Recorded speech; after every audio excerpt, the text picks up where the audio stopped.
Kailangan natin ng mainit na tubig, stock water, siyempre garapon, at ang kutsara, pati na ang yeast. Okay, una nating paghahaluin ang tubig. Ay, hindi pala. Wait, yung instant yeast. Kala nyo kumuha tayo ng half teaspoon ng ating instant yeast. Ayan, tingnan nyo, kakunti lang yan. Ilagay sa garapon. Lagyan ng mainit na tubig.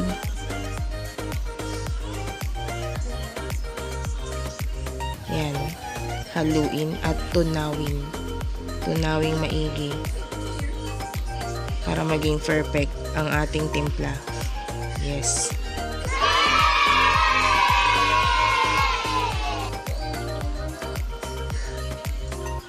Tingnan natin kung talaga bang mabubuhay ang infusoria dito sa pamamagitan ng instant yeast.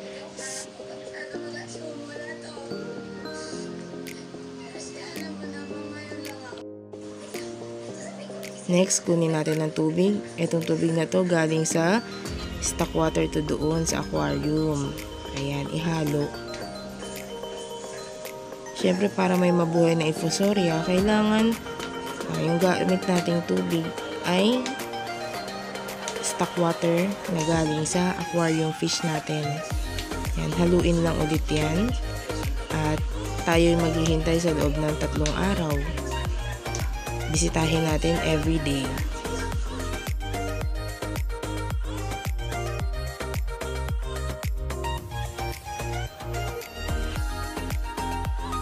Three days later. So guys, ito na yung iniintay natin.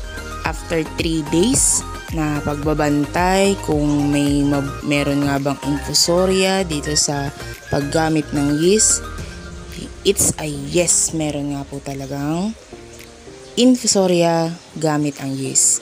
Pero para sa mga sabi mo nang kailangan talaga ito agaran, ito ang mas magandang gamitin. Kapag pwede nang kumain ang inyong mga betta fry, ito ang tamang unang ipakain sa kanila dahil mas maliliit ang infusoria sa mga baby brine shrimp, yung ating mga hinahatch na BBS. So, maraming salamat sa inyo. Hanggang sa muli, paalam!